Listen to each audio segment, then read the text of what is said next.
Dito sa mundo natin, iba't ibang version na ang pagluluto sa tinulang manok pero sa version ko guys, mapapawaw ka sa sabaw pa lang ulam na. Ang swerte mo guys dahil napadaan sa YouTube, balatan muna natin yung ating papaya, yung ganyang pagkahiwa guys o pahaba. Nako, magugustuhan nyo talaga niyan. Mayroon din tayo dahon ng sili at syempre hindi mawawala dyan yung dahon ng malunggay. Sa mga lamas naman, sibuyas, syempre may bawang din tayo at mas maraming luya, mas masarap guys. Ihanda na natin yung pangmalakasang kalan, ipatong natin yung mahiwagang kawali, maggisa na tayo ng luya, papalabasin na natin yung masarap na aroma, isusunod na natin yung sibuyas sa kabawang. Maglagay na din tayo agad paminta. Maraming salamat nga pala sa ating mga followers sa palagi nyong panonood. Nilagay ko na pala yung manok, gisahin natin ng maigi ito guys hanggang matuyuan. Habang hinihintay natin matuyuan yung manok, hinugasan ko muna yung papaya. Nung natuyuan, naglagay lang ako ng patis, kaunting toyo. Gisahin natin, patutuyuan natin ng maigi to guys para manuot talaga yung mga pampalasa sa ating manok. Yung ganyan guys, oh, tuyong-tuyo na. Saka natin ilalagay yung papaya. Ang gagamitin nating sabaw, hugas bigas para malinamnam. Saka tayo maglagay ng tanglad. Pangpalasa, chicken powder. Kung wala kayong chicken powder, pwede na yung Knorr na chicken. Tapos maglagay din tayo kaunting asin. Saka natin pakukuluan ng mga 30 minutes. Habang hinihintay natin yung 30 minutes, hugasan muna natin yung dahon ng sili at syempre yung ating malunggay. Guys, kapag na-try mo to, siguradong magugustuhan talaga ng buong pamilya mo. Pagkalipas ng 30 minutes, hinango ko pala yung tanglad. Saka natin titikman. Napakasarap naman talaga guys. Maglagay tayo agad green na sili. Ilagay na rin natin yung dahon ng malunggay saka dahon ng sili. Pakukuluan lang natin ng mga ilang minuto. Luto na to. Luto na yung napakadaming papaya na tinola. Nako guys, sobrang sarap nito. Napaka-aesthetic naman talaga.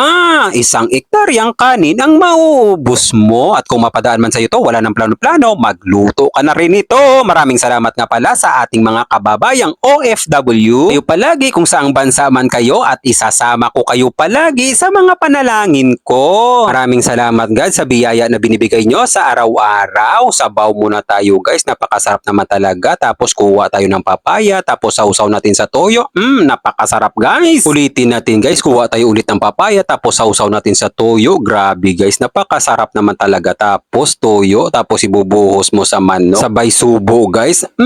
Naku guys, isang ektarya talagang kanin ang mauubos mo. Sa tinula version ko guys, sigurado talagang magugustuhan ng buong pamilya mo. Sabaw pa lang nito, napakalasa na guys. Dahil yung ginamit nating papaya, manibalang na guys. Tapos kuha tayo ulit ng papaya, dahon ng sili, dahon ng malunggay, sabay subo. Naku guys, napakasarap naman talaga. Sabay higop ng sabaw, naku. Oh, grabe na to guys. Hindi mapaliwanag na sarap na mararamdaman mo kapag ito yung ulam mo. Last bite na to guys. Sabaw na may kanin.